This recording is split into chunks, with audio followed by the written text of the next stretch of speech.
देखो बेटा रवि भाई रवि भाई रवि रवि रवि ఇక్కడ చూడు రవి. ఇమ్మడి రవి ఈ పేరు చాలా మందికి తెలియకపోవచ్చు, కానీ ఐబొమ్మ అంటే తెలియని వాళ్ళు అంటూ ఎవరు ఉండరు. ఐబొమ్మలో జనరల్గా మూవీస్ మీరు చూసింటారు, మేము చూసింటాం, ఇవన్నీ కామన్గా జరుగుతూ ఉంటాయి. బట్ ఇక్కడ ఎవరికి ప్రాబ్లం అంటే ప్రొడ్యూసర్స్కి, ఓటీటీ ఓనర్స్కి కానీ వీళ్ళకందరికీ వేల కోట్లలో చాలా నష్టాలు వస్తున్నాయి. సో ఎందుకంటే వాళ్ళు రావాల్సిన డబ్బులు, వాళ్ళు చూపించాల్సిన కంటెంట్ అంతా వీళ్ళు అదే రోజే వీళ్ళ వెబ్సైట్లో పెట్టేస్తున్నారు. సో బేసిక్గా ఈరోజు మూవీ రిలీజ్ అయింది, సో రేపంతా ఐబొమ్మ వెబ్సైట్స్లో లేకపోతే ఇంకొక వెబ్సైట్స్లో రిలీజ్ అవుతున్నాయి. ఈ ఇమ్మడి రవి అనే అతను బేసిక్గా ఐబొమ్మ నడిపిస్తున్నాడు. సో ఇక్కడ ఇతను ఇండియాలో ఉన్నాడు, ఎక్కడెక్కడో ఫ్రాన్స్ అని లేదంటే కరేబియన్ ఐలాండ్స్ అని చాలా ప్లేసుల నుంచి ఇతని నెట్వర్క్ అంతా ఆపరేట్ చేస్తున్నాడు. ఐబొమ్మ అనేది ఇప్పుడు కొత్తగా వచ్చిన వెబ్సైట్ అయితే కాదు, చాలా ఇయర్స్ నుంచి ఉంది. సో వాళ్ళని పట్టుకోవడానికి పోలీసులు చాలా ట్రై చేశారు, కానీ వాళ్ళ ఐపీ అడ్రస్ మార్చేయడం వల్ల సో డిఫరెంట్ రీజన్స్ వల్ల వాళ్ళని పట్టుకోలేకపోయారు ఇన్ని రోజులు. వీళ్ళ నెట్వర్క్ చాలా పెద్దది. సో మెయిన్గా ఇప్పుడు పోలీస్ ఇన్వెస్టిగేషన్లో తేలింది ఏంటంటే వీళ్ళు మెయిన్గా కరేబియన్ ఐలాండ్స్ అనే ప్లేస్ నుంచి వీళ్ళు ఐబొమ్మని ఆపరేట్ చేస్తున్నారు. సో అదర్ నెట్వర్క్స్ కూడా చాలా ఉన్నాయి, ఫ్రాన్స్ అని ఇంకా డిఫరెంట్ కంట్రీస్ కూడా ఉన్నాయి.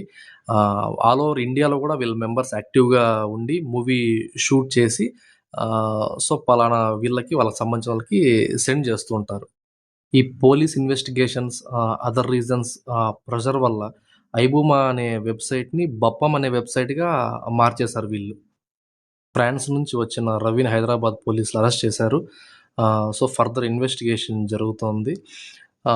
సో ఆయన దగ్గర రెడీగా ఉన్న మూవీస్ అప్లోడ్ చేయడానికి కూడా ఆ దగ్గర కంటెంట్ అంతా వాళ్ళు తీసుకున్నారు. సో అలాగే సంథింగ్ 3 crores ఎంతో అమౌంట్ ఆయన దగ్గర రికవర్ చేశారంట. సో ఫర్దర్ ఇన్వెస్టిగేషన్ జరుగుతుంది. దీని వెనకాల ఇంకా ఎవరెవరు ఉన్నారు, ఏమి అని విచారణ సాగుతోంది. ఈ ఐబొమ్మని సపోర్ట్ చేసే వాళ్ళు కూడా చాలామంది ఉన్నారు బ్రో. ఎందుకంటే టికెట్ ప్రైజెస్ వల్ల కానీ లేదంటే ఓటీటీ రేట్ల వల్ల కానీ చూడాలనుకున్న మూవీస్ టైంకి చూడలేకపోవడం వల్ల సో ఈ ఐబొమ్మ వెబ్సైట్ అనేది చాలా యూజ్ అయింది. సో దీనికి చాలామంది సపోర్ట్ చేసే వాళ్ళు ఉన్నారు, అపోజ్ చేసే వాళ్ళు ఉన్నారు. ఎందుకంటే ప్రొడ్యూసర్స్కి పరంగా అట్లా కొన్ని వేల కోట్ల నష్టం. ఇటు సైడ్ చూస్తే చాలామందికి యూజ్ అవుతా ఉంది.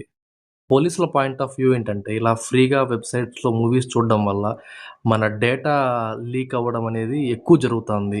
సో వాళ్ళు మిస్యూజ్ చేయొచ్చు, మిస్బిహేవ్ చేయొచ్చు.